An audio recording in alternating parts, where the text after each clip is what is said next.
paso al diputado Otto Guevara. ¿Lo va a ceder de una vez? Diputado Otto Guevara. Sí, señor. Claro, adelante, diputado Guevara. Gracias, diputado presidente. Gracias, diputado José Alberto Alfaro. ¿Cuánto tiempo le queda disponible a don José Alberto Alfaro? 16 minutos. ¿Cuántos? 26. Sí. Muchas gracias. Esta discusión sobre la reforma integral a la ley del sistema de banca para el desarrollo necesariamente nos lleva a la discusión sobre lo que es el sistema financiero y lo que es la banca. De hecho, las discusiones que se dieron el día de ayer en esta Asamblea Legislativa sobre este tema nos señalan que todavía falta agotar el tema de la discusión sobre el sistema de intermediación financiera. Y me parece que es importante que quienes nos escuchan y nos ven a través de la televisión, las señorías, repasemos algunos conceptos de la banca. El banco, ¿qué es un banco? Para empezar, ¿qué es un banco? Yo me imagino un banco como una especie de cupido, un cupido, y básicamente lo que hace el cupido es casar el dinero de ahorrantes con las demandas de crédito de quienes necesitan dinero para algún emprendimiento, para consumo. Es ese intermediario entre ahorrantes y demandantes de crédito. Esa es una actividad económica que entraña riesgos, por supuesto, y que como toda actividad económica requiere de cierta supervisión, y más en este caso porque estamos hablando de ahorro del público, y que lo que busca uno es que ese margen de intermediación entre lo que le pagan al ahorrante y lo que le cobran a la persona que le pide plata prestada al banco sea lo más bajo posible. Eso solo se logra cuando se eliminen las distorsiones en el sistema de intermediación financiera y cuando se promueva la competencia entre diferentes actores que participan en esta actividad económica. Nuevamente es un cupido, toma dineros del público y los canaliza hacia demandantes del crédito. Y este tema es muy relevante porque el día de ayer compañeros del Frente Amplio estuvieron haciendo algunas aseveraciones que parecía que pasaban por alto el pequeño gran detalle de que la plata que maneja un banco en términos generales no es plata de la caridad, es dinero que se le debe a unos ahorrantes, personas que depositan el dinero ante este banco y luego este banco se lo presta a otras personas. Por eso es que quien presta el dinero no puede prestárselo a cualquier emprendimiento, no puede prestárselo a alguien para que lo pierda, porque si lo pierde está perdiendo los recursos de los ahorrantes. Y este tema es fundamental para entender el sistema de intermediación financiera.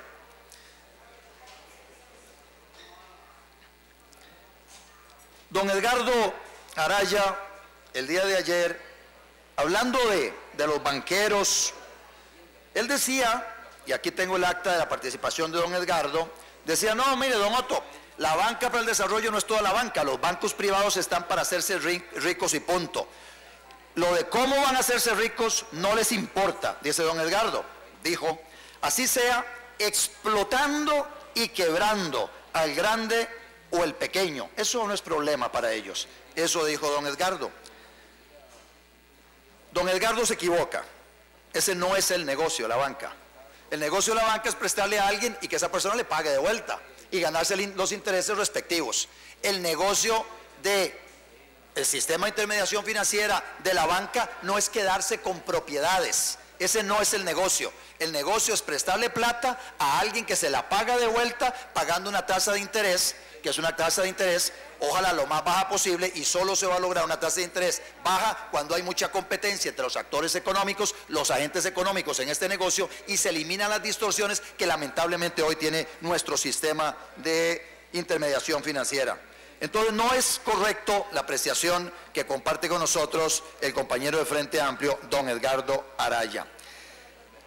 De alguna forma también en su participación parece, don Edgardo, y luego rematado por don Gerardo Vargas, creo que también doña Patricia Mora hizo unas participaciones en ese sentido, Fran Camacho también, o sea, 4 compañeros del Frente Amplio hablaron sobre este tema, de alguna forma satanizando el lucro, haciendo ver como si el lucro fuera algo malo, como si un banco y quien tiene acciones en un banco y quien se mete en esa actividad económica debiera hacer ese tipo de servicio o debiera brindar ese tipo de servicios sin lucro, sin beneficio personal.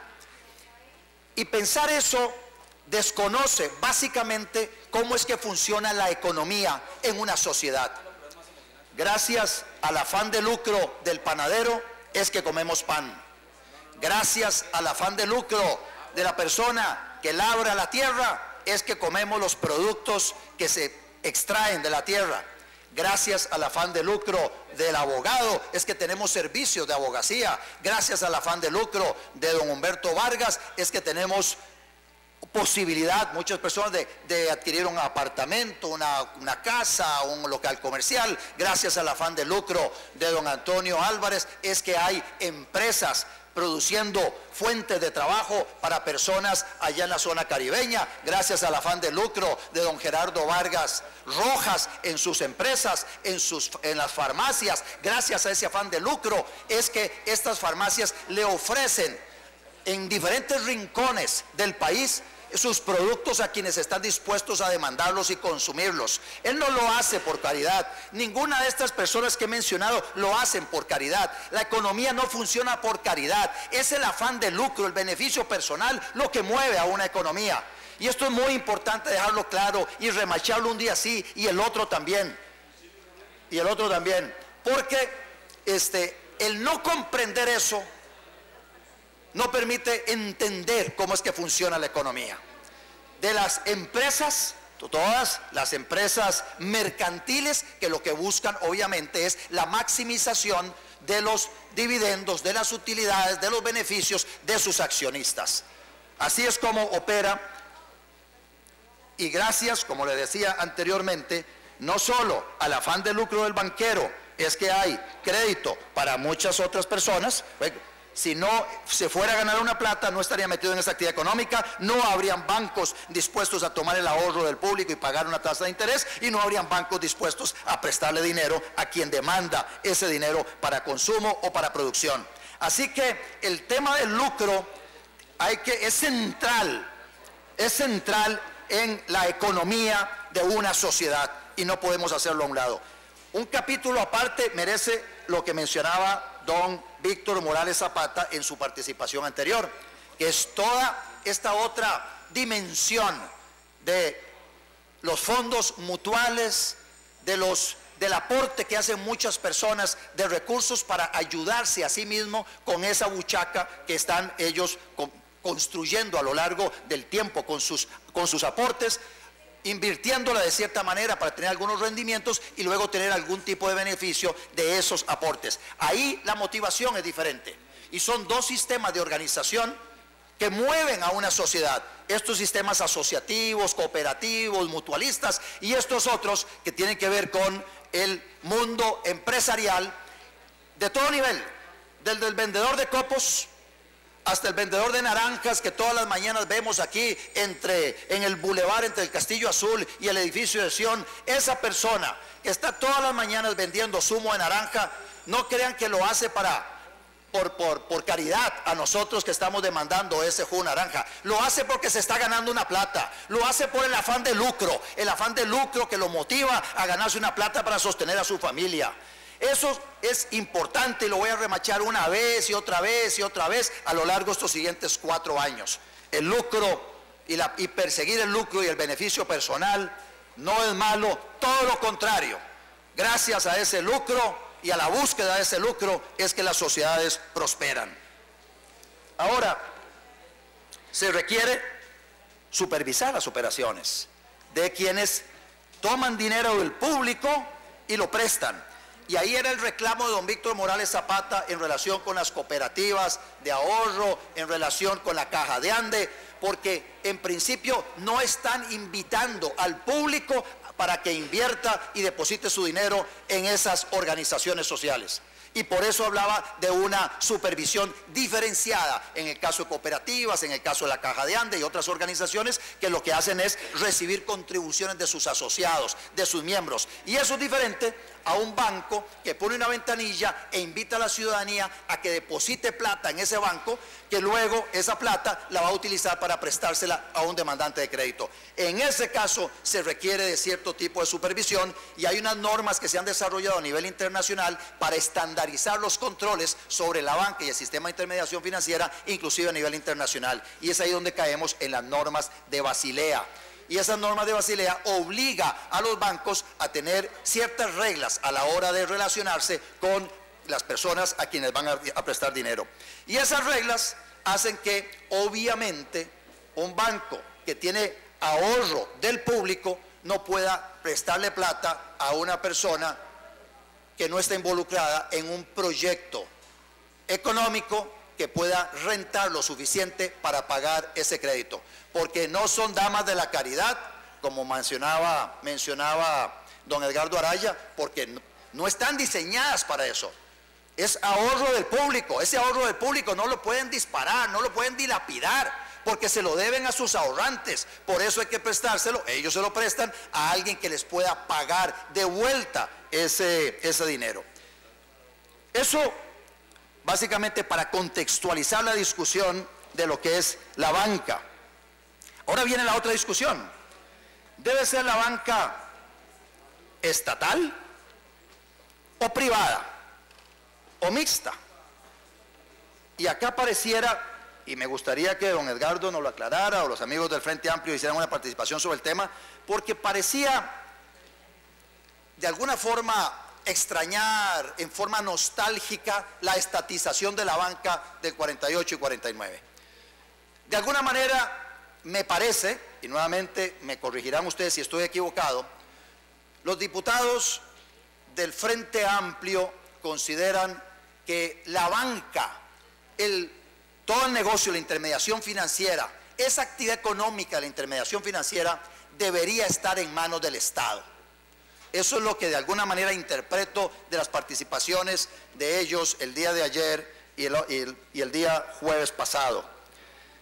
Me parece que en forma nostálgica todavía quisieran ese sistema del 48-49 cuando se estatizaron todos los bancos en Costa Rica.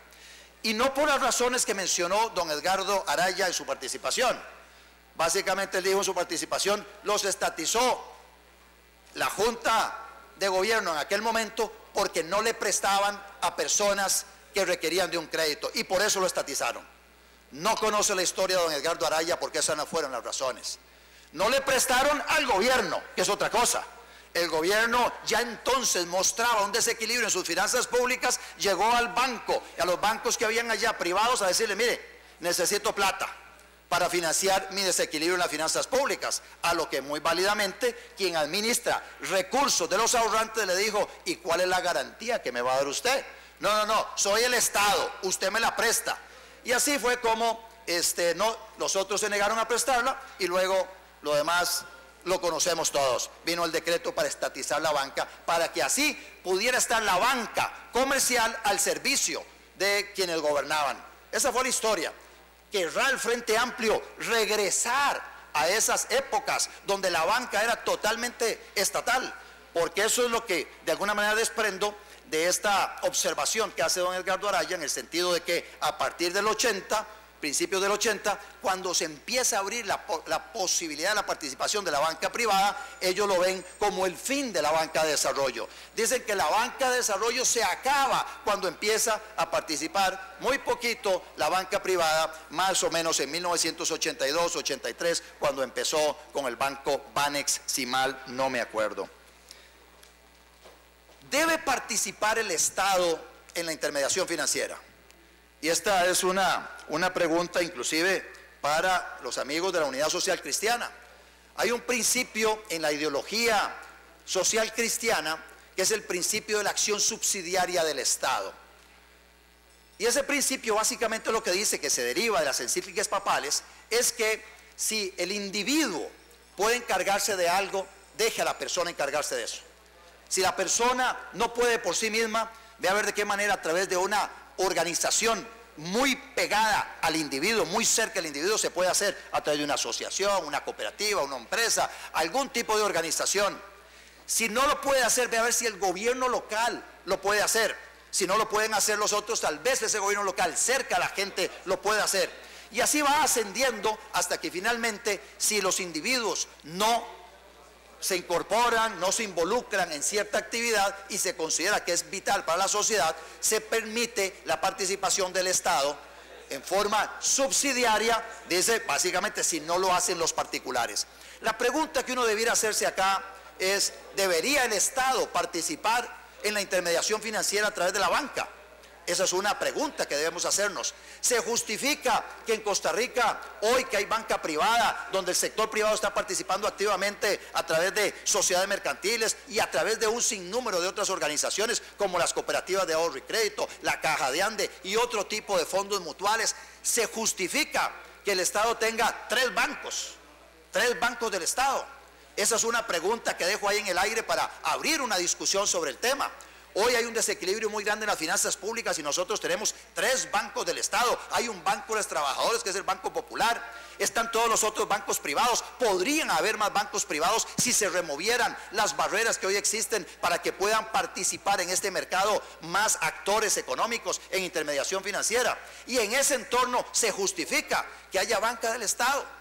Una pregunta para discutir, para abrir un debate sobre el tema, porque don Edgardo Araya decía que la banca del Estado es la que hace banca de desarrollo, hacía banca de desarrollo hasta los 80. Sin embargo, don Gerardo Vargas, en su participación, él hablaba de que la banca del Estado es la que hace banca de desarrollo, ya no haciendo la diferencia en el tiempo, sino trayéndoselo al presente, que la banca del Estado es la que hace desarrollo. Sin embargo, al mismo tiempo, en el discurso de don Gerardo Vargas Varela, se escucha un cierto reclamo a la banca estatal, porque esa banca estatal está rematando propiedades, está rematando, liquidando garantías de personas, deudores que pusieron ciertas garantías a respaldar sus créditos, no pudieron pagarlas y la banca del Estado está recuperando estas garantías. Y entonces hay un reclamo de alguna forma de don Gerardo Vargas Varela diciendo ¿qué pasa con esa banca? ¿Por qué está liquidando esas garantías? No se olvidó que era banca de desarrollo.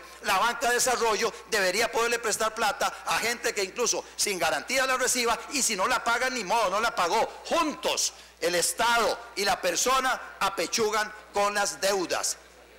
El pequeño detalle que se le olvida a don Gerardo Vargas Varela es que esos recursos que se pierden son recursos de los ahorrantes, no son recursos que cayeron del cielo.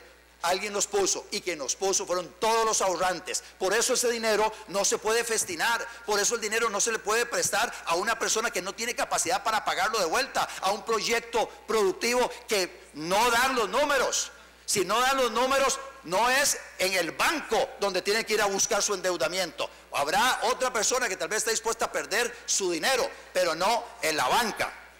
Entonces, esto nos lleva a una discusión interesante. Yo me gustaría que los amigos de la Unidad Social Cristiana, basados inclusive en ese principio de la acción subsidiaria del Estado, aquí está solo don Humberto Vargas, que estas personas nos indiquen, de la parte del Partido Unidad Social Cristiana, qué opinan sobre el principio de subsidiariedad de la acción del Estado y cómo ustedes enfrentan ese dogma o ese principio fundamental de la ideología social cristiana con la realidad de la cantidad de bancos. Deberíamos empezar a repensar la cantidad de bancos que tiene el Estado en nuestro país.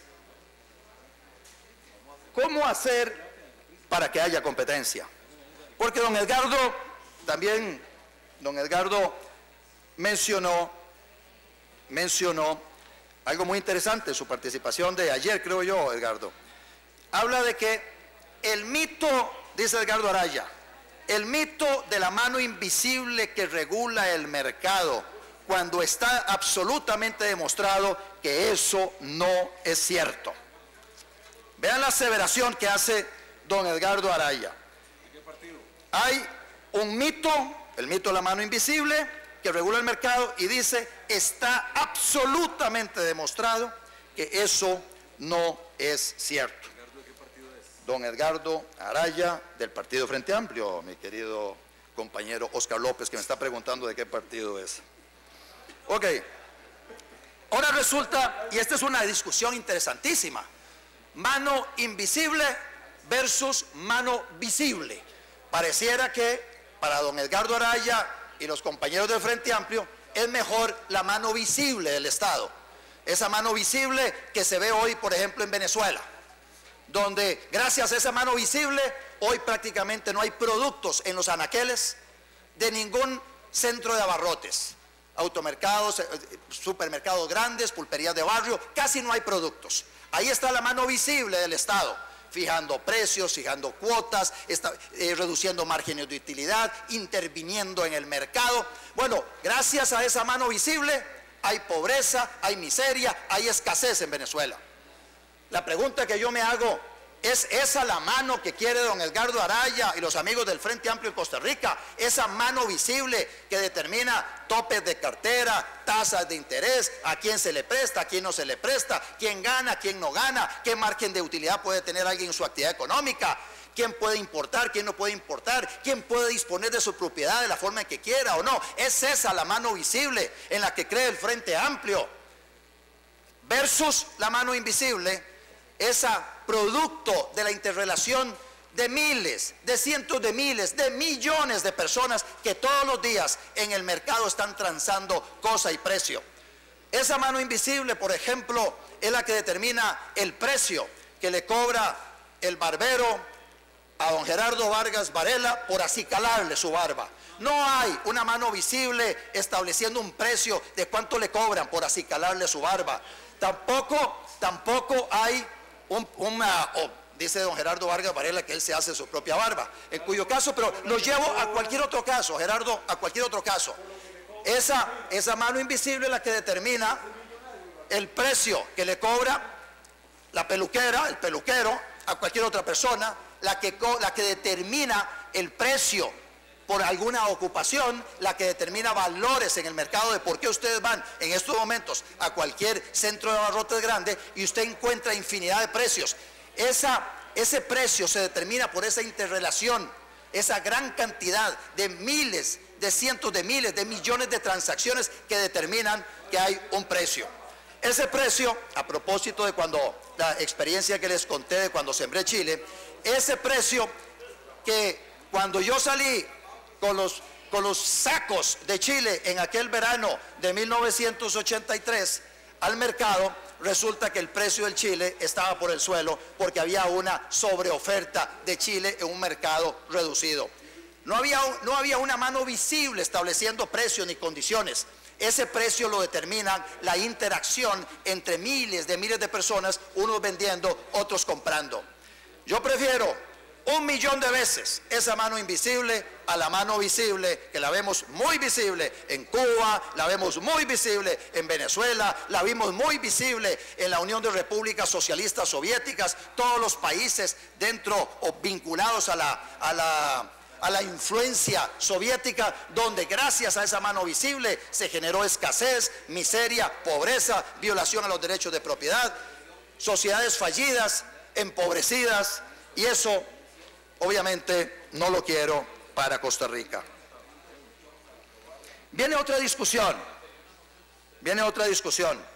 porque don Edgardo dentro de todo decía que era un mito que la competencia abarataba las cosas. Don Edgardo, el mito es pensar lo contrario. La competencia, cuando se remueven las barreras para que los actores puedan participar y competir en un mercado, hace que los precios bajen. ¿Y para quién van a bajar los precios? Para los consumidores y para los usuarios, que normalmente en este tipo de discusiones están ausentes. Casi nadie habla de consumidores y usuarios. Se habla de productores, pero no se habla de consumidores y usuarios. En este caso hay 4,5 millones de consumidores en Costa Rica. El movimiento libertario, de alguna manera, tiene como uno de sus objetivos centrales. Ahorita puedes pedir tu palabra. Es que no es mi palabra, me la cedieron. En mi tiempo, en mi media hora, con mucho gusto te cedo un tiempo, Oscar.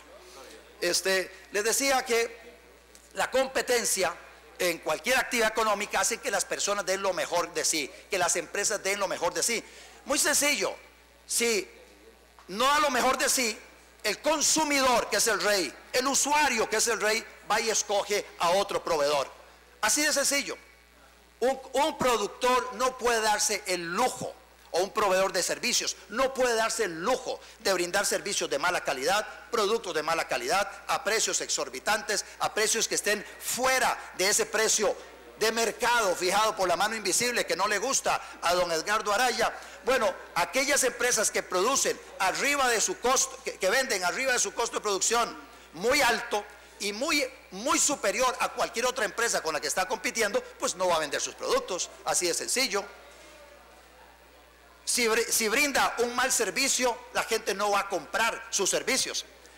La única manera en que la gente se vea obligada a comprarle servicios a alguien de mala calidad y a precios exorbitantes es porque esos proveedores gozan de una protección especial, protección del Estado, monopolios u oligopolios. La banca estatal, esa que tanto defienden los amigos del Frente Amplio, esa banca estatal, mientras no hubo competencia, trataban a los usuarios de los servicios de intermediación financiera y a los ahorrantes como una chancleta, dicen en mi pueblo. Los trataban muy mal, hacían esperar a la gente horas de horas para recibir su dinero en una cuenta corriente que no le generaba intereses en aquella época. Cerraban a mediodía, aplicaban tortuguismo o los sindicatos que habían en esta banca que tenía de alguna manera capturada a la jerarquía del banco en relación a sus pretensiones. Muchas personas que peinan canas, algunos de los que nos acompañan acá en las barras o que nos están escuchando allá en sus hogares, saben de lo que les estoy hablando. Fue cuando empezó la competencia que la banca estatal se puso las pilas, como decimos, se pellizcó y empezó a ver de qué manera mantenía a su clientela. Voy a seguir esta intervención en el tiempo que me corresponde a mí, señor presidente, cuando esa oportunidad corresponda, pero sí quisiera inclusive invitar a aquellos que quieran participar dentro de mi tiempo para hacerles el espacio si quieren participar en este debate. Muchas gracias, señor presidente. Gracias, diputado Guevara Gut. El Departamento Secretaría del Directorio informa que se ha asignado comisión a un total de 16 proyectos. Al ser las 18 horas con 10 minutos se levanta la sesión. Perdón, el diputado Oscar López me pide recordarle a los miembros de la Comisión de Discapacidad que hay reunión de comisión 5 minutos después de terminada la sesión.